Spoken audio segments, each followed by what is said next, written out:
All right, we are back with the Andre Duke Show with Carter Smith. We got Richie joining me tonight. Duke, hopefully, will be joining us here. We're having some technical difficulties here. I had to jump out of retirement on a Tuesday and hop in to save the day and see what I can do here. So I apologize to everybody who maybe has been waiting, but we are back. We are live in color. Richie, how's your week going so far? We got a nice little Tuesday today. You know what? It's been a good day. Got my early morning pumping at the Iron Paradise this morning. There you go. Work, work. Who the fuck is? Oh, who fucks? It was a good day. Can't Good. complain. How about you, Carter? It was good, man. I mean, it's been a day. Got worked early, had a couple meetings, couple things going on. Overall, good day, man. Went and got the kids. I haven't seen my kids since like the 27th of December because they were with their mom for the Oh, second half. yeah. So got to see them. Took them to dinner, which set me back a little bit. Now they're running around being crazy while I do this, and then putting them to bed and everything like that. But it's good, man. Finally getting back into a routine, right? The holidays throw Yeah. you all off, and finally getting back into a normal routine. Right. I'm with you, man. I hate not being in my routine. I get cranky. I get irritable. It's. I'm a creature of habits, Carter. Yeah. Just like most people. Absolutely, man. And I swear, like I get so thrown off, and then it's so hard to get back into it. It's like I don't know Yeah. what day it is. I don't know what I'm doing, where I'm supposed to be going. But getting back into it this week, so that's good. Other than that, man, we got a lot going on. I mean, I got some Kentucky basketball on right now. They're down 13 at half, so that's no good. I saw Who they playing? Georgia, the Bulldogs, that are Oh, the looking for a Bulldogs. little redemption after the Sugar Bowl loss, hoping that they can be a basketball school now and take down the mighty Wildcats. But did you see Ohio State's game last night? Went into double overtime. No, I forget what I was doing last night. Yeah, so Ohio State, Minnesota last night. I only know this because my dad is a true degenerate gambler, and That's awesome. I and love it. he had parlays going, and he was like, yeah. And so I met up with my dad tonight to take my kids to dinner so that they could see him. He's flying back to Dallas on Saturday, so I want to make sure that they saw him before he goes back.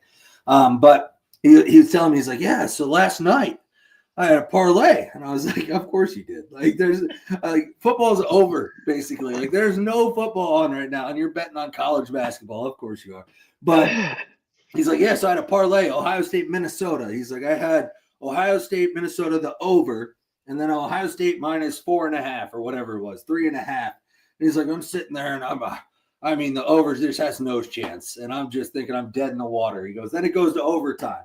And I was like, still probably can't get it. And he goes, and then they're up 1 or 2 at the end of overtime. And then they hit a miraculous shot. They send it to double overtime, and the over cash is easy. And I was like, okay. He goes, second leg of my parlay is Ohio State minus 4.5 or 3.5.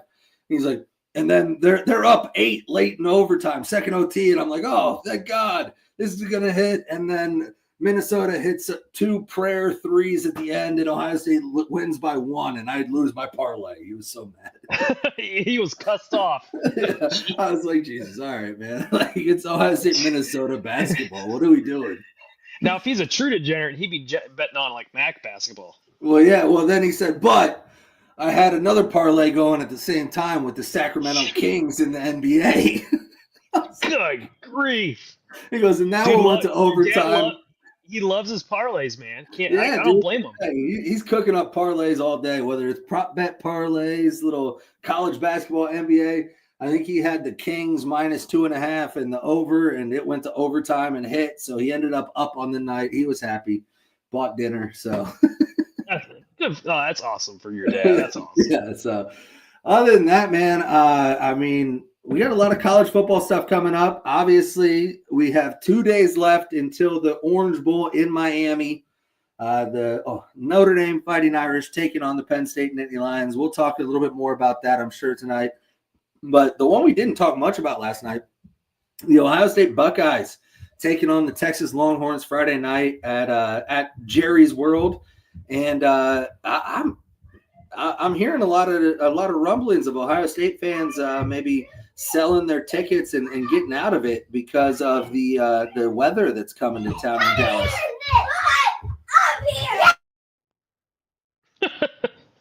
Gotta love kids, everybody. Gotta love kids. Drink your shake. Sorry, everybody. It's one of those nights. Yeah, I guess Ohio State fans are selling their tickets. What the hell's that about?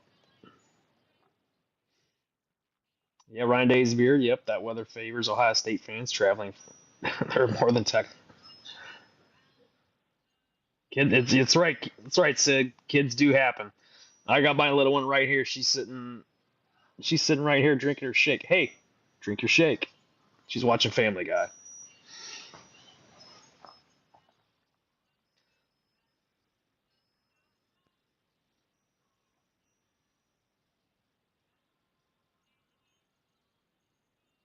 But how's everybody else's week going?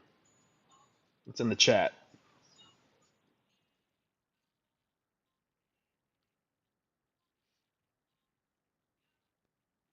Oh man.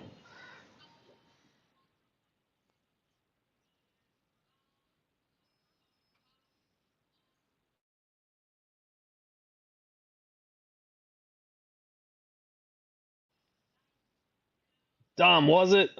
Dude, see, 5 o'clock a.m. Man, there's nobody there. It's the same breakfast crew that goes there 5 a.m. consistently. You gotta try going at 5 a.m. Man. That's the way to do it. I've been doing it since 2021.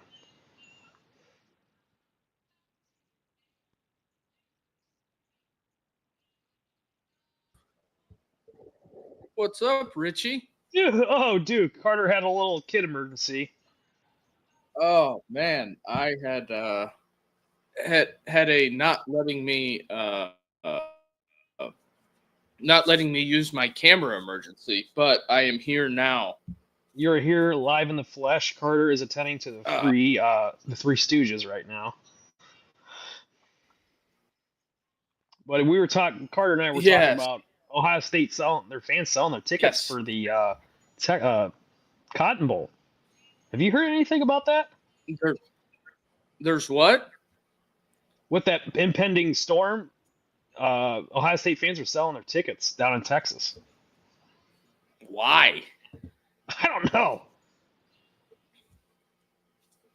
That's really strange. I hadn't heard that. I had been doing some stuff and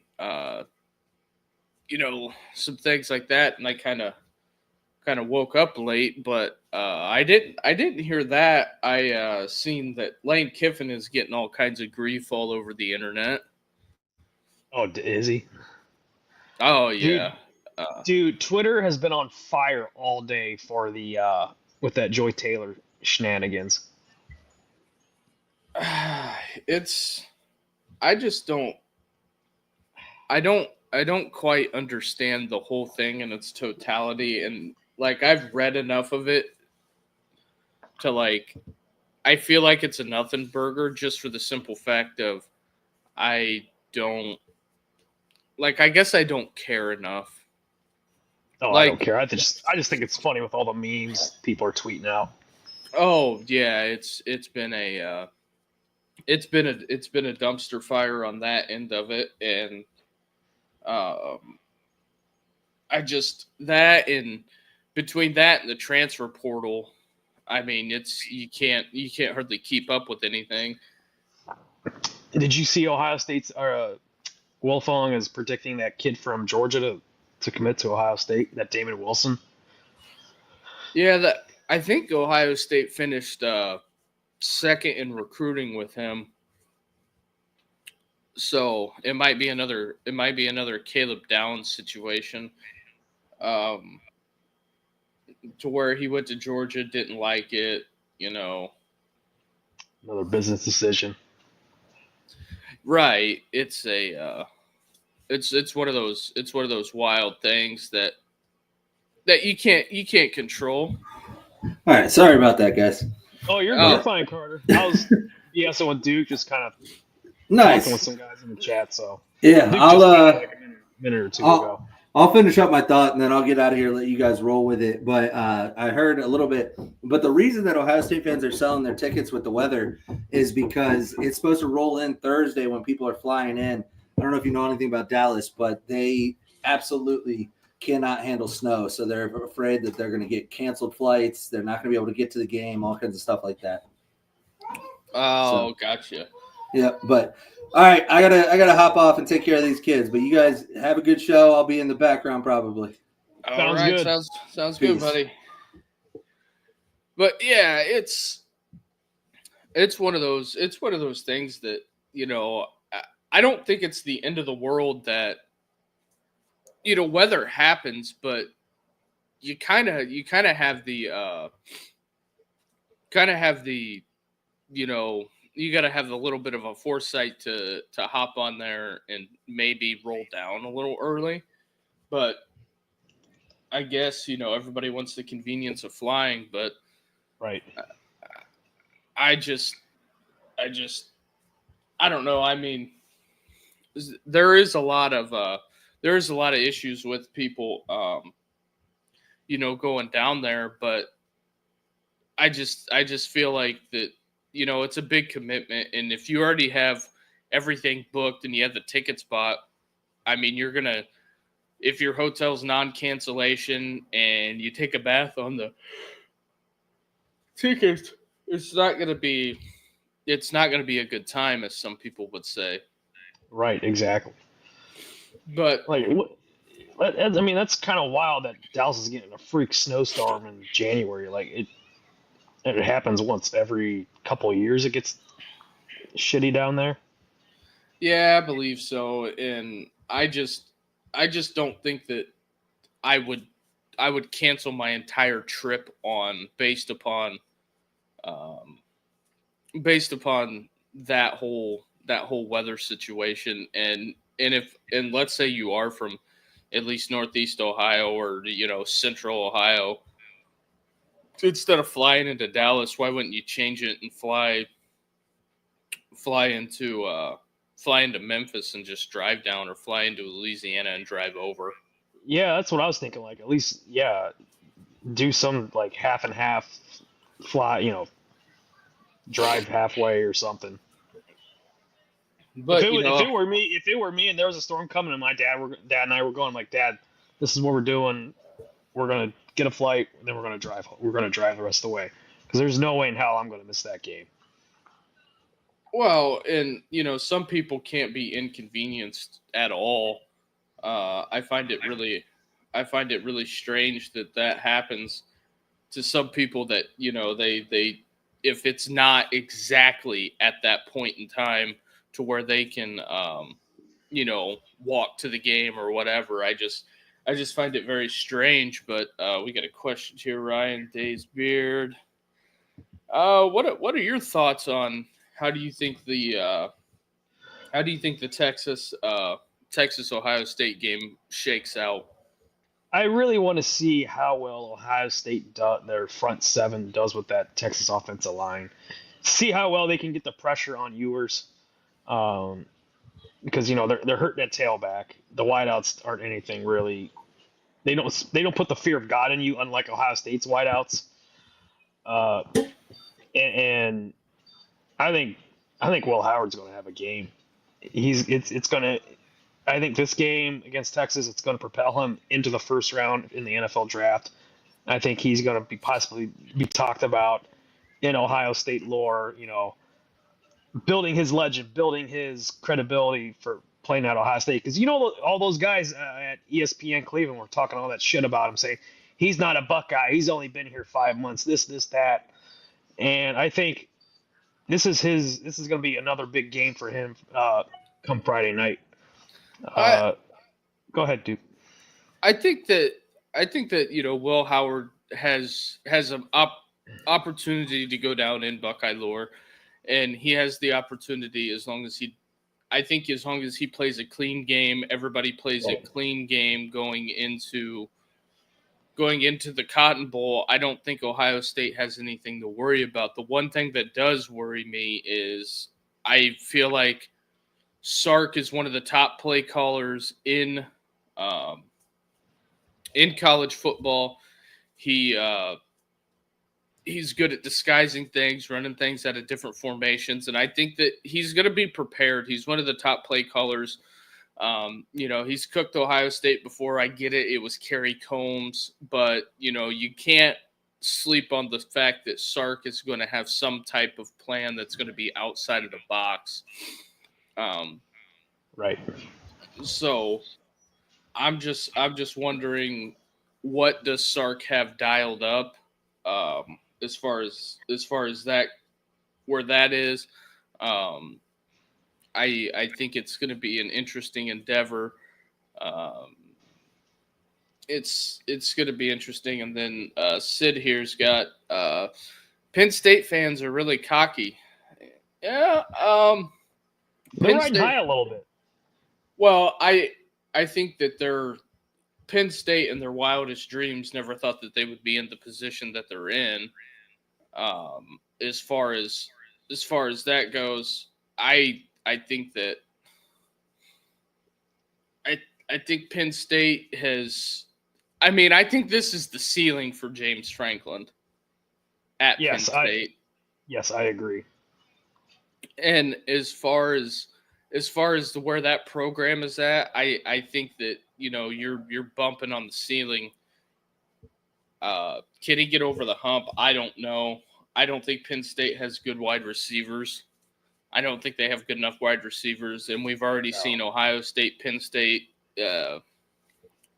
and I would just like to see Notre Dame get their crack at Ohio State, because I think that game's a lot closer than what people want to admit. Yes, I would say that's going to be a one possession ball game. If it happens, I mean, it's a big if. Personally, I would love to see it. It'd be great for college football to see Ohio State, Notre Dame in the national title game, Duke. Oh, two-story programs playing for the first ever 12-team playoff, and they're playing for the Natty. Holy shit, that is the Midwest National Championship right there. Well, could you imagine if Michigan was any good this year and you would have had Michigan in the Final Four? And you would have had 3 Big Ten teams in Ohio State, or 3 Big Ten teams in Notre Dame playing for the Natty. That'd be awesome. I mean, as much as I hate those cheaters up north, sorry, Cam, it'd still be good. It'd be great for the conference, and it'd be great for the Midwest. Yeah, I believe that would be, the opportune time. And I'm gonna go ahead and reset the show a little bit early, but for everybody out there watching on Twitter, come on over to YouTube and hit that like and subscribe button. Help us grow this show. That will be huge for us. Liking and subscribing sends us up the algorithm. So if you're watching on Twitter, come on over to YouTube. We got plenty of people in the chat tonight. So that helps us out. But the topic du jour that's on the thumbnail is do you think that some of these fan bases do owe some of these coaches apologies? I would say yes and yes for both fan bases, Notre Dame and Ohio State. I mean, they were dragging Ryan Day through the last 2 weeks leading up to the Tennessee game. He needs fired, he needs replaced. They need to bring in Vrabel, this, that, and the other. For one, I was like, no, you don't fire him. The guy is still successful. Yes, you're supposed to beat your rival, and it was supposed to be their year to beat them. Unfortunately, it didn't happen. You move on and you play the next game if you're fortunate enough to play the next game. And what Ohio State did against Tennessee, that first game in the playoff, I'm sure all those Ohio State fans that were going on Twitter rants and posting his address and all this ridiculous shit, like, you people look like assholes. You people look like assholes, and the same goes for Marcus Freeman as well. Notre Dame fan base, I think he needs an apology as well. Yes, it was a bad loss losing to a MAC school like Northern Illinois. It's terrible, but for what he did leading up to the playoffs, he's got nothing but respect from me, and so does Ryan Day.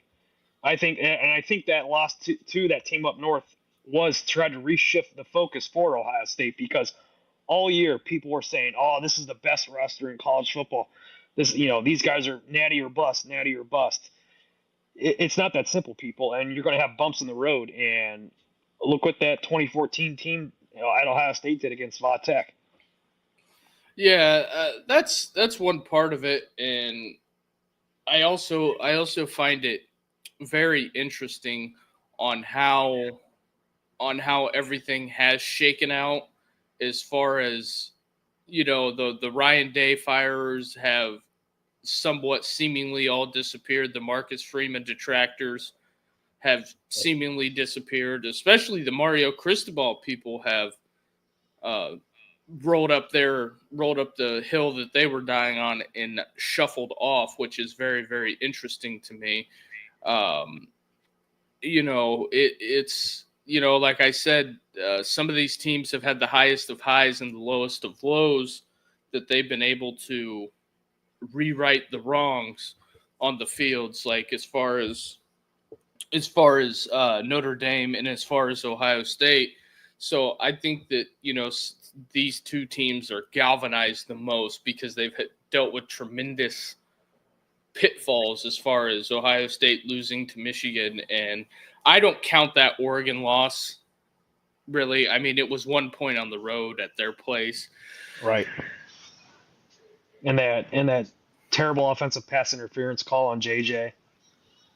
They did that against Texas and Georgia. That happened at the Texas Georgia game, and it got called back when Texas intercepted that. Was it Texas that intercepted the ball? Yeah, I think it was. Yeah. Here's that Washington State old football coach. He lost his lawsuit in Washington over the vax thing, that they fired him. He did. Yeah, he lost it. They said this. They upheld it and said the university was right to fire him for not taking it. Which, whatever. I look at that and say, it says Washington State. Obviously, the judge is going to back the university no matter what. Oh, of course. I'd appeal it, take it to Supreme Court, see what happens. That's what I think. And also, Cameron here. That is the pick I would roll with. Ohio State versus Notre Dame in the Natty is what I would roll with. The little news it's saying that they're confident Jeremiah Love is going to be on track to play against Penn State coming up. So I think that's a good sign for the Irish. That's a great sign. That's going to be a good weapon for them against that defense, even though they're pretty banged up. And I think Notre Dame takes it, man. Yeah, and so we're not gonna completely talk Notre Dame, Penn State, and Ohio State, Texas to death. The one thing I was wondering is I seen there was one coach particular on the hot seat that is kind of flying under the radar. Hugh Freeze down there in Auburn. I think it's who's playoff or bust next year. I think it's Hugh Freeze for the War Eagle. Yes. Why is that? Because he's getting all those recruits. Yeah. Auburn has spent an absurd amount of money on How much do they spend? They spend a ton of money on high school kids. Like if you go look at the state of Alabama, out of the top 10 recruits, they got 8 out of the top 10. The only ones they didn't get were Zion Grady and Naheem Alford. Yep. And they were close on Alford. Man, it'll be interesting next year for the Tigers. Yeah, I think Hugh's got to make the playoff. I really do. Book it, everybody. Duke thinks I did not say that. I said he has to make the playoff. I don't think that it will happen. because I think he's got a pretty tough schedule. Because you got to remember, he's got Alabama and Georgia on Auburn's schedule. Those are his protected rivalries. Yeah. So I don't know where that's going to shake out. And a lot of people, it's been real quiet around Dan Landing in Oregon. They get smashed by Ohio State, and no speculation, no nothing. It's like it didn't happen. It's like Oregon got eliminated, and it's like all their fans just seemingly disappeared a little bit. Yeah, they were pretty loud on the Twitterverse. And as I'm looking at the final rankings here, just to get off on a little bit of a side tangent, Oregon eliminated Georgia, eliminated teams 3 through 6 are the only ones still in the tournament, and Tennessee eliminated Indiana, gone, Boise State gone, SMU. Then it's like Bama, Arizona State, Miami. I think Miami will be back next year. I think as long as they have good quarterback play, I think they'll be fine. A team that is shockingly coming into the offseason riding high is the Fighting Mormons of BYU. Because they went in there and they smashed Colorado in the Alamo Bowl. So, and I think South Carolina, Ole Miss, and Illinois had great last couple of weeks, even though those teams didn't make the playoffs. But I think Burt is going to be pushing to make the playoff. I believe so. Illinois should have been a playoff team. That's one of the teams out of the 3 lost teams. I think Illinois should have been, because they beat South Carolina head to head. That's where I'm at on that clip. And then SMU, I don't know what SMU is going to be next year. I don't think there's been a ton of turnover. They've lost a couple kids, gained a couple kids. I don't think there's been anything dramatic. I haven't heard or seen anything on Twitter about kids transferring out or hitting the portal. And the other strange thing is I seen the Stephen A. Smith today going off about them firing Antonio Pierce. Like, he was a lame duck coach in there for the Raiders. I don't know what you want. I don't get that. I don't know what you want him to do. You give him Aiden O'Connell and Gardner Minshew, and you say go win games. Like, come on. Go try to win the division with Denver. Well, Denver's. I mean, Denver with Kansas City in there. Like, it's like making a shit pie. Like, what the hell are you gonna do with all those, with that talent? With, like you said, Gardner Minshew and Aiden O'Connell. The leading receiver was Brock Bowers. They don't really have anybody at tailback. And the defense isn't bad. They traded Devontae Adams for nothing. Yeah, a few marbles and a pack of baseball cards. And then we got, if you look at the bad teams, I believe Doug Peterson got fired today as well. He got fired.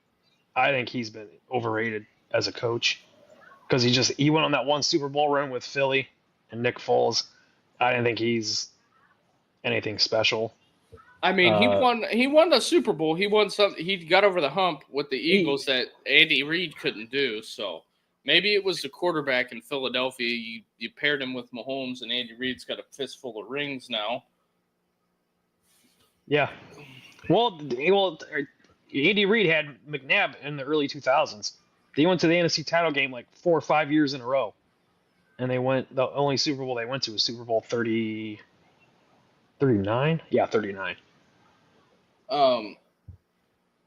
Here's something that, since we're on the NFL kick here, and the next segment we'll go back to college. Why are the Bears trying to interview Mike McCarthy?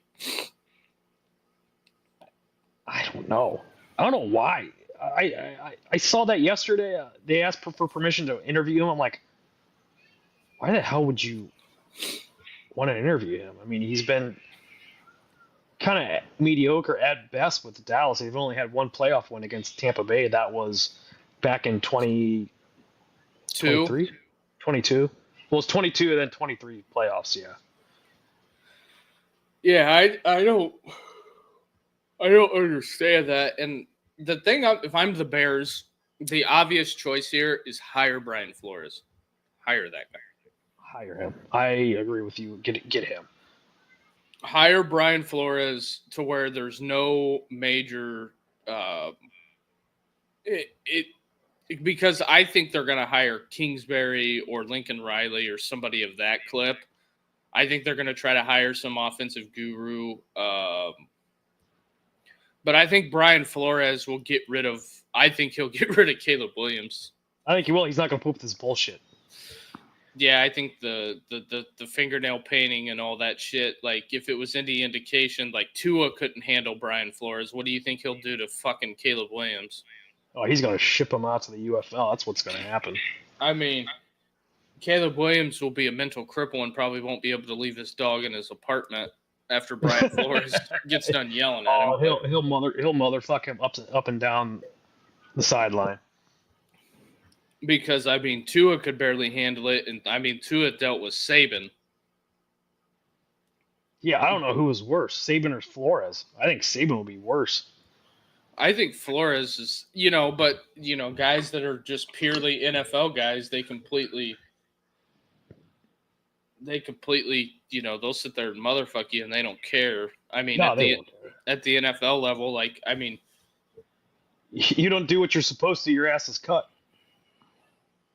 Yeah, and then I did hear one last thing. I did hear Liam Cohen, the Tampa Bay's offensive coordinator. He's starting to get some looks, possibly with the Jets. I hope he doesn't leave because what they've done with that offense, the running game.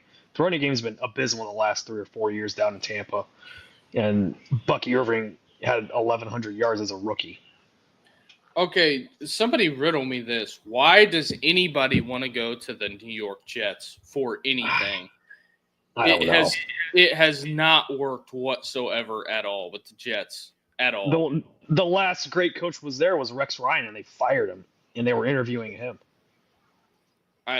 Like Woody Johnson, everything in New York is unstable.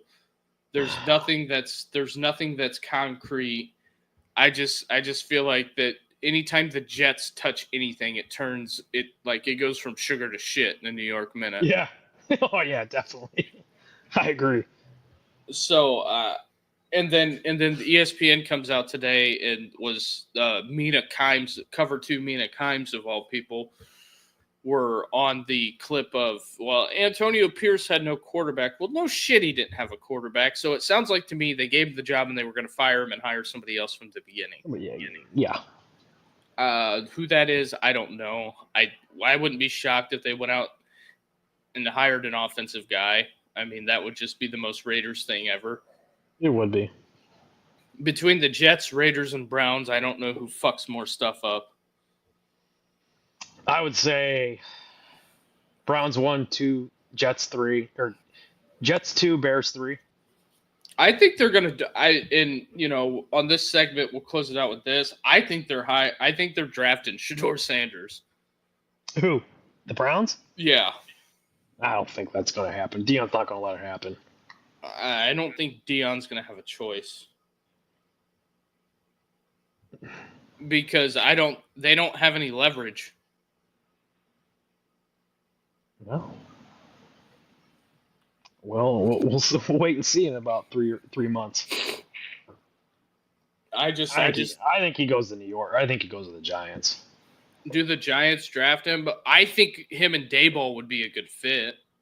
Oh, it definitely would be a great fit. So I think Daboll and Shedeur would be a good fit.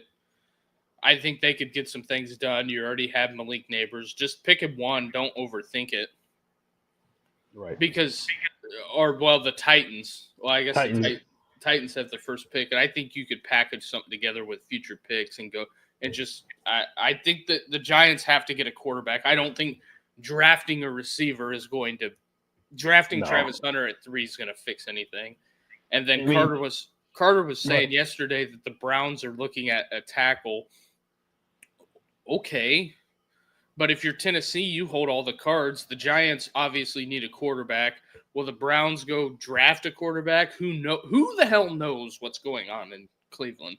Because I don't even think they know what's going on. No, they don't. They definitely don't. It's draft day 2.0, like the movie. I mean, you live up there. What is the temperature of the Browns fans? Are they sick of Stefanski? Are they sick of Haslam? They're sick of Haslam. They're sick of Andrew Berry. They want the Sean out. One of the guys I was talking to at the gym this morning, he was just like, Browns are just fucking awful. He's like, I quit watching all season because Deshaun Watson being in there. And I was like, well, you can always come over to be a Tampa Bay fan, but I don't know who watches that every Sunday. I couldn't do it. I'll tell you who. A glutton for punishment is who watches it. I mean, I don't even think Carter watches that much anymore. Like, he'll watch like the first 6 weeks, and then I think he just tunes out. Yeah. Unless they play in like prime time or something, and he goes and grabs a bite to eat and watches it out. But like outside of that, like the Browns are just, I don't know. And I think Stefanski's their best, is their best coach they've had.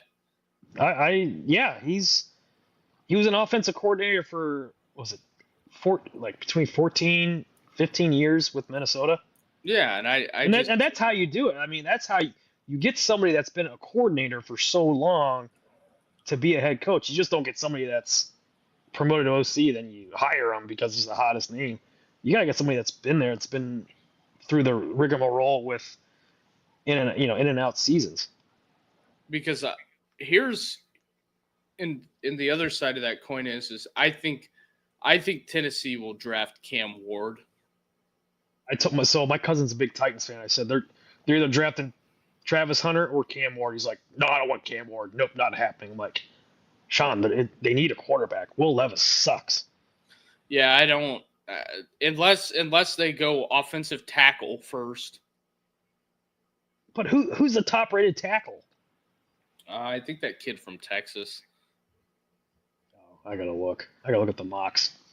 But I mean, even then, I think Callahan, his dad's Bill Callahan.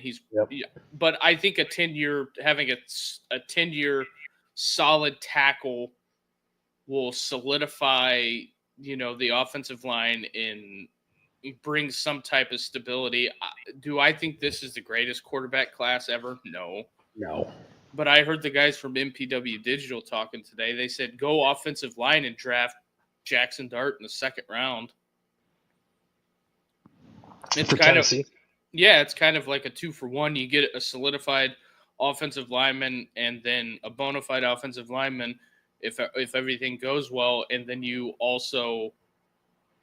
punt the package on Will Levis because you drafting a quarterback says your time's limited. Yeah. You give him a couple starts, it doesn't work out, and then it's hasta la vista, and there you go. Yeah, him doing those Mayo commercials. Yeah, that's really. He might have a career in acting with doing those Mayo commercials. But isn't it wild that they'll give some people that are having a shit year fucking endorsement deals? Yeah. Like when Baker got benched in Cleveland, and they kept progressive. And all the progressive commercials, I'm just like, you guys are paying a guy X amount of dollars to run this ad, and he's sitting on the bench. But what do I know? What do I know? He's got those Buccaneers primed and ready for Sunday night against the Redskins. I think that's gonna be one of the better first round playoff games. I'm gonna be stressing all day Sunday. But we'll see. The experts seem to think that Cam Ward's the consensus best quarterback, but I think he's um, turnover prone. And then I'm seeing some stuff here, I guess, on McAfee today. They were talking about J.J. McCarthy being on the blocks. I don't know if you're Minnesota, if you trade him, if he even has any value. He has no tape. I think you hold on. You got to hold on to it one more year because Sam Darnold could shit the bed next season. You could be a one-hit wonder. Like, remember when Case Keenum had that amazing season in Minnesota? Matt Flynn had the one game at Green Bay against New England. Yeah. And he got paid a boatload of money to sit on the bench for Seattle, but they signed him before Pete Carroll took over. But we're right at the Then Russell Wilson took over the starting job his rookie year. Yep, and we're right at about 40 minutes. Sorry for the late start tonight, everyone. It's on me. So I'll take it. I'll own it. It is on me. But if you're watching out there on Twitter, come on over to YouTube and hit that like and subscribe button and help us grow this show. We've been going at it all season long. We're closing in on the final stretch. It's been one of those things that we've been working real hard at. But hit that like and subscribe button and help us work through the algorithm. Help us break the algorithm and finally get through. But with that being said, last segment of the evening, Rich, is there anything that is sticking out that is a sore thumb as far as Ohio State, Texas?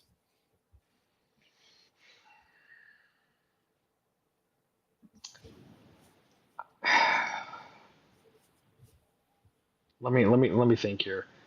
I think for Ohio State, the sore thumb for me is you gotta control the line of scrimmage with the run game. Wear down that Texas defense.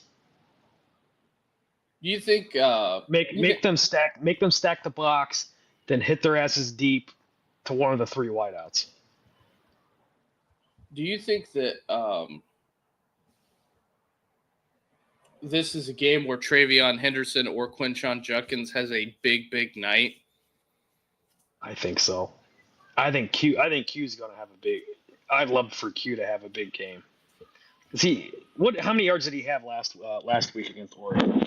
Like almost 200, or not two. I was thinking of J.J. Smith. I think he was somewhere in the 70 something or maybe 80 yards. I mean, that's not bad. That's not bad. If he can get 120, holy shit.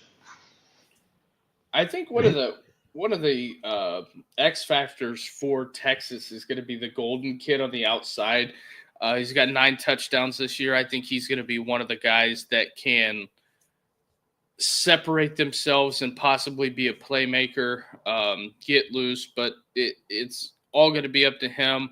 Don't be shocked if I think Sark is going to try to pick on Igbinosun in the pass game. I think that's something that they're going to do. Quinn Ewers is kind of a savvy veteran, if you want to call him that, at 20 something years old.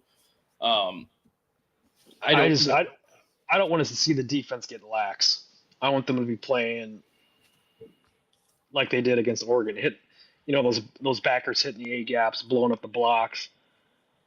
Head on ball, just sending out punishment to Texas and sending a message like, "Hey, we're here to play. You guys got to get through us." I think one of the things that Texas could have success with, if they can do it really well, is I think if they run tempo, I think Texas will maybe have some success on against Ohio State, because I think in the first game that Oregon played Ohio State, they were able to move the ball, even though it was a home game for them. They were able to move the ball fairly quickly because they did have that tempo, that up to the minute, they were go. And I think they stole a couple of touchdowns by going tempo, and then also picking on Denzel Burke Denzel Burke didn't have a good day in Autzen that day. No, he lost some money that day. As far as draft stock, and that's also the kind of the X factor. The worry that I have. Can Denzel and IGB play sound defense Friday night? Because like you said, Duke, Sark could have something dialed up, ready to go for Friday night that we've not seen all season. And I kind of kicked this can down the road a little bit. Texas hasn't played anybody all year, and they struggled late with Arizona State. Is that Texas sleepwalking into that game, looking past Arizona State, knowing that they were going to have to come play the big bad Buckeyes in Dallas? I think at a certain point in that game they were going through the motions because they were up 24 was it 24-6? Yeah, 24-6 at one point. And they thought they had that game in the bag, like, we'll just go through the motions. These guys ain't shit. It's Arizona State, and Arizona State clawed back. Yeah, I don't know. I don't know what to make of that final sequence that they put together on that clip, because that whole second half was weird, and then Texas got bailed out because that kid was looking in the backfield on that 4th and 23. They sent, a blitz and didn't get home, and, Ewers dotted him up, threw it over his head. So I don't think that – I don't know. And when Texas has been tested, the only team that's really tested them all year was Georgia. And it seemed like Carson Beck had their number. Yeah, I would say. I think it's going to be a different animal with that Ohio State defense to see if they can rattle Ewers. But I think Ewers is going to have something to prove against Ohio State and Ryan Day. Be like, hey, you didn't put me on the travel squad. I'm going to come and try and beat your ass. Yeah, that's another angle to it. And I think Sark's going to do is he's going to come out in quick game and try to death by 1,000 cuts. I think that's what Sark's going to do, because they're not going to let that pass rush get home. No. It's going to be 3-step drop, quick outs, slants, hitches. So I think they're going to come out trying to huck the ball all over the place. That's just my opinion. That's what I would do if I was Sark. I'm not the big scheme expert, but that's I'd say maybe a lot of RPOs too. Even though I hate RPOs with a passion. It opens things up. I think that as long as Quinn doesn't turn the ball over, I think Texas has as good a shot as anybody. Now, all right. So let me ask you this: so if Ohio State comes, what's his name? Knowles dials up, some twists and stunts, and Quinn turns the ball over. Is it going to be Arch Manning time? Second half? That is something. I think if Texas starts slow, I think you're going to see some Arch Manning, because I think that Sark needs to win this game at all costs. I think there's more pressure on Sark to win this game than Ryan Day at this point. I think there's more pressure on Ryan Day. No, I think all that stuff, all the him getting fired stuff after smashing Tennessee and Oregon, and he loses a close one to Texas, everything's renewed again. It's like Michigan never happened. Oh, definitely. Yeah, I agree. But here's the thing, Duke. If Ohio State loses a close one, they're going to be bitching about stuff. That's just how Ohio State fans work. But yeah, you can complain all you want, but the people that write the checks are very pleased, I would say. Yes. You went out and you beat the number 1 team in the nation by 21 points, and then you go on the road to Dallas, which is virtually a home game for Texas. Virtually a home game. And if you lose a close one, I don't think it matters. The hay's in the barn, as Jerry Jones would say. Speaking of Jerry Jones, he was on Landman last week. It was a good scene. You should hear that call between his between that radio host, the radio station he owns, he told him if he didn't like his questions he was being asked, and he told the guy, I will find somebody else to do your job. Yeah. So that's why you don't work for commercial media. You don't want to end up like that guy, or No. you don't want to end up like that guy. So No. the last topic du jour, Notre Dame, Penn State. This isn't the full analysis breakdown. We're just breezing through here for the late start. Riley Leonard versus Drew Aller. Drew Aller at one point in time was recruited by Notre Dame, ended up going to Penn State. Katron Allen, recruited by Notre Dame, ended up going to Penn State. There's some storylines here. Tyler Warren, I think, is the X factor. If Notre Dame can shut down Tyler Warren, it's going to be a hellacious game. What say you, Richie? We'll see how well Drew Aller plays getting the ball out to, his subpar wideouts. Can he have a game lighten up Notre Dame's secondary? Can he get his rhythm? Can he get the rhythm down? Can those tailbacks hit the A gap, B gap, and with full steam ahead and take it to the house against that Notre Dame front seven? Because that front seven's pretty damn good, Duke. Oh yeah, Notre Dame's front seven is unbelievable. Marcus Freeman has built that out with all the injuries. Howard Cross, Riley Mills. So it's gonna be interesting to see how Penn State tries to run the football. If Notre Dame can shut Penn State down and try to make Drew Aller win the game, I think that plays right into Notre Dame's hands. I don't think Penn State plays from behind very well. Evidence was Minnesota, where they barely won on the road. I think Notre Dame's offense is better than Minnesota, so I think maybe 17 to 21 points wins this game. I would not be shocked. I wouldn't be shocked either. Because see, that's the thing. Penn State's road to the finals has been SMU, which they caved in, Boise State, which they beat. So, I mean, they've had two cakewalks. And Boise was one-dimensional for the most part, and Boise was still getting loose, and I think Notre Dame throws the ball better than Boise State does, and I think Notre Dame's got better playmakers on the outside, and Penn State struggled a little bit with those guys, so I'll be curious to see how Big Game James handles this. For the most part, and I think that's something that is kind of getting slept on is if they cannot, if Penn State is one dimensional, it is going to be a long ass night for the Nittany Lions.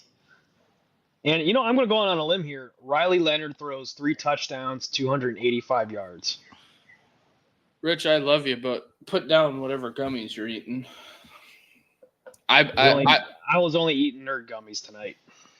So I would say that when it comes down to it, I don't think the Riley Leonard all year, anybody that's watched Notre Dame, it's not been stats. There's been no number. It's make the plays that win games. Like that diving first down he had against Georgia. I mean, the kid that was amazing. And I think Riley Leonard getting the run in the playoffs is being able to run the football, getting his run game going, playing his game, and Notre Dame controlling the ball, not turning it over, has been the biggest thing Notre Dame's been able to do. Going into the Georgia game, nobody gave him a shot against Georgia until the second half. Notre Dame didn't turn the ball over. They only had 14 first downs. They beat him in time of possession. It's one of those things that, they kind of beat Georgia at their own game a little bit. A little bit, I would say so. Indiana wasn't really that close, but, they got Notre Dame has a very impressive path to the final. I mean, it's way more impressive than Penn State's, SMU, and Boise. I would take wins over Indiana and Georgia. It's one of those things that I've been asking all year: is Indiana any good? It's that same thing. Is Indiana any good? It's how people respond and look at it. The Duke transitive property. I'm not saying it's transitive property. I'm just asking: is Indiana any good? So that's exactly, because if you can't answer it anyway, it was. I say they are. I say they're good. They're just missing a few more key pieces. Because there was people out there that kept on saying, well, when Ohio State beat them at home, well, Indiana's not any good. And it's like, well, okay. And then when it came to resume time for the playoffs, it was, well, we beat Indiana. Well, no, you just said 3 weeks ago Indiana was dog shit. So. Well, they flip-flop, man. No, that's all. It's just what's convenient for the headlines. Right. And I personally thought Indiana was good this year. Considering what they've been the last 20 years, they had my attention all year. I'm like, they have my attention. What Cignetti's doing, I was paying attention to them all year, see how it would stack up against Ohio State. Because I heard something that they might move the Ohio State game, and I just don't think that's a good idea. For Friday night. Mm-hmm. Where are they going to move it to? Are they just going to move it to a different day? Saturday is what I heard. Shit. I think you got Houston. I think you got the Texans playing. Well, it's at Jerry World, so it ain't Jerry's World. But I mean, it's going to conflict with the NFL. But oh well. I think you just play the game. Yeah, I say you play it too. I don't. And here was something that I think it's very interesting. On one day they had the Peach Rose, and then the Sugar Bowl was going to be all on one day, and then the Fiesta Bowl. Since the Fiesta Bowl is out west, should they have played all 4 playoff games in one day?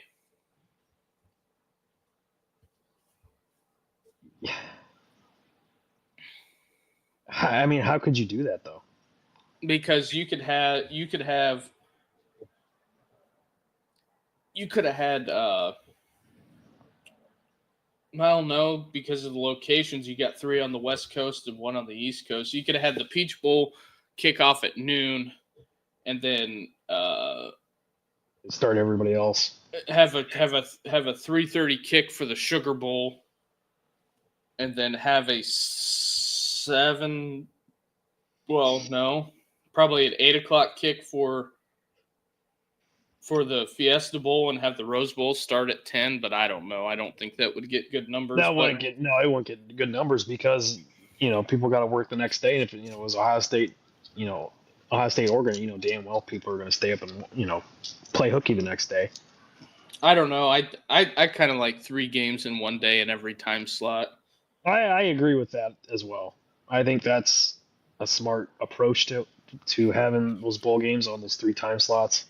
And one of the other issues I have with the Capital One, the Orange Bowl and the Cotton Bowl, I would much rather see those on Saturday. The NFL is just the NFL product, for as much as they push it and for as much as people watch it, it just doesn't do it for me. I'd rather watch. Just keep playing your games on Sundays, guys. You guys dominate Thursday night football, and now you want to come to Saturday. I'm sure the players don't like it, and I'm sure the teams don't like it. But no, I personally hate those Thursday night games because those guys are not fully recovered, and it's kind of a crapshoot. And then the national championship is January 20th, and we are, we're knocking on that door. The one thing that I do like with the playoff is that we don't have 40-some days in between bowl games. Like it used to be. Yeah, because you had the whole month of December that was pretty much dark for college football. I mean, the teams that had bowl practice, but I kind of like this, that, you're going to have a little time off and then spring ball kicks off, which to me, I think that they should just have one transfer window, have OTAs for the freshmen, and go into camp. just like Yep. the NFL model. You took the words right out of my mouth. Just have one transfer portal season, or not season window, like you said. Get the freshmen in there, get them working, get them acclimated, and do spring ball, then break for summer, and then come back. Ready to go. August, ready to go for the season. And the one caveat I would enter in with the transfer portal is that if you want to enter the transfer portal, you entered in when a time that the portal wasn't officially open, like you quit 3 games in, well, you're not eligible next year. Yep, sit out. You lose a year of eligibility. I wouldn't say you lose a year, but you're just deemed ineligible. Well, they're getting that 5th year. Weren't they voting on something with having that 5 years? Well, they're getting rid of red shirts completely. I think so, but I don't think it's going to fly. But that's just me. But sorry for the late show, everyone. I don't have anything else. Do you got anything else, Rich? No, I don't have anything else. We're just 48 hours away from kickoff. I'm ready to watch this Notre Dame game, and hopefully the Ohio State game is not moved to Saturday. I hope it's Friday night, because my wife and I, we were talking. She's like, I can't wait to watch Ohio State Friday night and cheer on the Buckeyes. I couldn't agree with that more. The girls are going to watch it. I know Quinny, I'm going to get her ready Friday morning, have her put on her jersey and go rah-rah on her way to school. Yep. So here we go. We're only 48 hours away from kickoff, and only a couple more sleeps until we're there. But thanks, everybody, for watching. I apologize again for the late start. And also, let's give us a like and subscribe and help us blow this thing up. But outside of that, everybody else, have a good night. Have a great night, everybody. See you tomorrow.